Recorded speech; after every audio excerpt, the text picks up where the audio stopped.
Olá!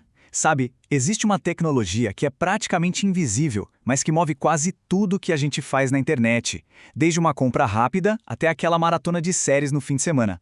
Hoje a gente vai abrir o capô e desvendar esse motor secreto. Agora, uma pergunta para começar. O que será que une uma loja online gigante, um serviço de streaming de filmes e aquela rede social que a gente não larga? A resposta? Bem, ela não é tão óbvia assim. A resposta é essa aqui: sistemas distribuídos. É o nome da mágica. É esse conceito que permite que plataformas enormes funcionem de um jeito tão perfeito que pra gente parece uma coisa só, super simples.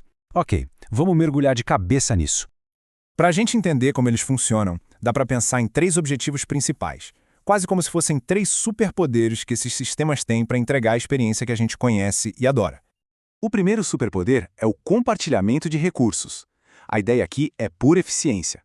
Em vez de cada pedacinho do sistema ter a sua própria cópia de tudo, o que seria um desperdício de dinheiro e um caos de dados, eles acessam um conjunto central de recursos de forma super inteligente e coordenada.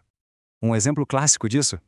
Um banco de dados central que serve a vários serviços diferentes ao mesmo tempo. Isso não só economiza uma grana, porque evita ter dezenas de cópias, como também garante que os dados sejam os mesmos para todo mundo. É a consistência em ação. Agora, o segundo superpoder, confiabilidade. E isso aqui vai muito além de só estar funcionando. A definição técnica é bem precisa, na verdade.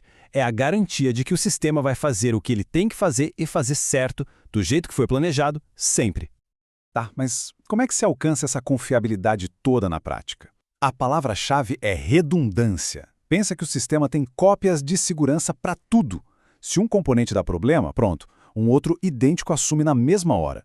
Isso garante que o serviço continue no ar como se nada, absolutamente nada tivesse acontecido.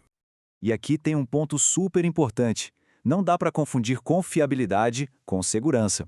Confiabilidade é sobre o sistema funcionar direitinho.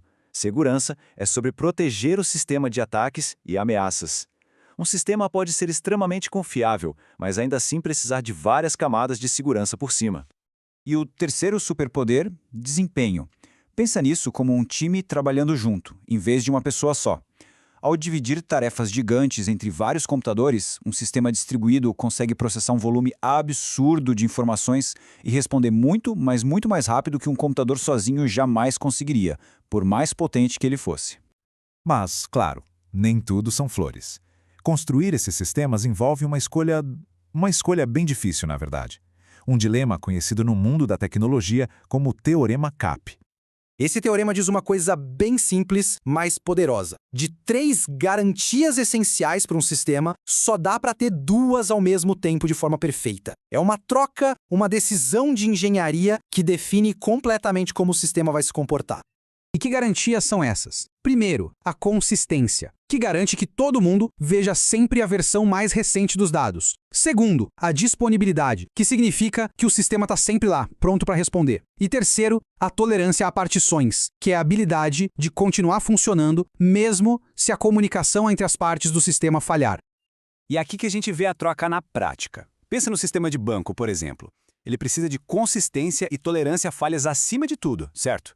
Os dados têm que estar perfeitos. Para isso, talvez ele precise abrir mão da disponibilidade por alguns segundos em um caso extremo. Agora, pensa num feed de rede social. A prioridade está sempre disponível. Então, para garantir que o serviço nunca apareça fora do ar, ele pode até aceitar mostrar um dado um pouquinho desatualizado por um instante. São escolhas com propósitos bem diferentes.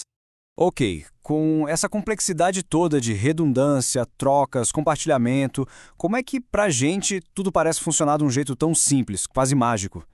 A resposta para isso está numa palavra: transparência. Transparência, nesse contexto, é tipo a mágica do palco, sabe? O objetivo é esconder toda a maquinaria que está rolando nos bastidores. O sistema se vira nos 30 para que, do nosso ponto de vista, a experiência seja lisa, fluida, algo que simplesmente funciona. Uma forma de fazer isso é a transparência de localização. Quando a gente acessa um serviço, não precisa nem saber se o servidor está no Brasil, na Europa ou na Ásia. Para quem está usando, isso simplesmente não importa. Depois vem a transparência de migração. Um recurso, tipo uma máquina virtual, pode ser movido de um servidor físico para outro no meio de uma operação sem que a gente sequer perceba que algo mudou. E essa aqui é talvez a mais impressionante: a transparência de falha. Um componente do sistema pode quebrar, ser substituído e se recuperar, e a nossa experiência continua ali, sem nenhuma interrupção que a gente possa ver. E essa busca toda por uma simplicidade que é só aparente envolve ainda um monte de outros desafios que os engenheiros e engenheiras enfrentam todo santo dia. É um quebra-cabeça gigante, com peças bem difíceis de encaixar. Tem a escalabilidade, para aguentar milhões de acessos de uma vez. A concorrência, para garantir que esses milhões de acessos não atrapalhem uns aos outros. E a heterogeneidade, que é o desafio de fazer tecnologias totalmente diferentes conversar em perfeita harmonia. Então, no fim das contas, o ponto central é este. Por trás de cada clique, cada carregamento instantâneo, existe um balé super complexo de componentes, decisões e trocas, tudo orquestrado para entregar uma experiência que parece não ter esforço nenhum. Então, fica a reflexão. Da próxima vez que aquele aplicativo funcionar perfeitamente, sem travar, sem engasgar, vale a pena pensar um pouco nisso. Para que ele estivesse sempre ali, disponível e funcionando, que garantia será que os criadores tiveram que deixar em segundo plano? Será que foi um pouquinho da consistência? É um bom exercício de imaginação.